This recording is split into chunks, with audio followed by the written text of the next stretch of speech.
Samantala, ganap ng naging tropical depression ang dating low pressure area sa silangan ng Central Luzon at pinangalan ng Dante ng Philippine Atmospheric Geophysical and Astronomical Services Administration kahapon July 22, 2025 alas 2 ng hapon.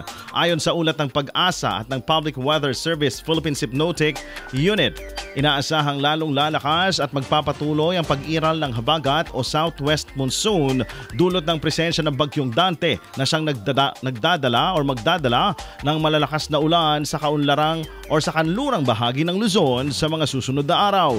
Inaasahang makakaranas ng malalakas na hanggang sa katamtamang pag-ulan sa Ilocos Region, Cagayan Valley, Cordillera Administrative Region, Central Luzon, partikular ang Zambales, Bataan at Pangasinan, Metro Manila, Calabarzon, Batangas, Cavite, Laguna at Mimaropa. Inaabisuhan naman ang mga residente na maging mapagmatyag sa mga posibleng pagbaha, landslide at biglaang pagtaas ng tubig sa mga ilog at dalampasigan.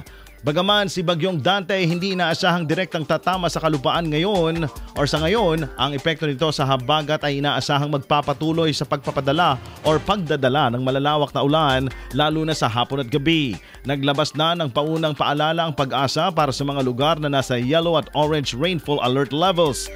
Pinayuhan na rin ang publiko. Inaasahang maglalabas ng regular na bulletins ang Pag-asa kada 6 na oras habang nananatiling aktibo si Bagyong Dante.